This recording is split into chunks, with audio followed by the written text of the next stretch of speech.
Assalamualaikum 3 class. Let's start our today's Urdu lecture. Our today's topic is मेरा school. मेरा school लिखने से पहले सबसे पहले हम इसके ज़ख़ीरा अल्फाज लिखेंगे. ज़ख़ीरा अल्फाज उनको बोलते हैं जिनकी मदद से हम अपना मज़मून बनाते हैं, यानी कि उनकी लाइंस को हम बनाते हैं. फूल और दरख्त, उसातिज़ा, इमारत, पसंद, तलबा, काबल और मेहनती, खेल का मैदान, कमरे, स्कूल.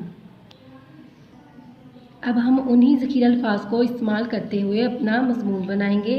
सबसे पहले हम डेट लगाएंगे. जमात का काम. उन्वान है हमारा मेरा स्कूल. मेरे स्कूल का नाम नेटिव स्कूल है. मेरे स्कूल की इमारत बहुत शानदार है.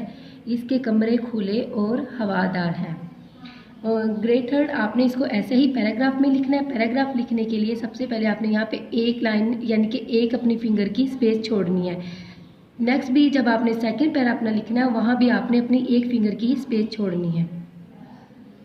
मेरे स्कूल के उस्ताज़ा काबिल और मेहनती हैं, इसीलिए तलबा यहाँ शौक़ से पढ़ते हैं. हमारे स्कूल की प्रिंसिपल साहिबा बहुत खुश अखलाक है. मुझे मेरा स्कूल बहुत पसंद है. ओके ग्रेड थर्ड, ये था आज का आपका उर्दू का काम. आपने ऐसे ही इसको पैराग्राफ में अपनी नोट्सबुक के ऊपर लिखना है. Okay, thank you.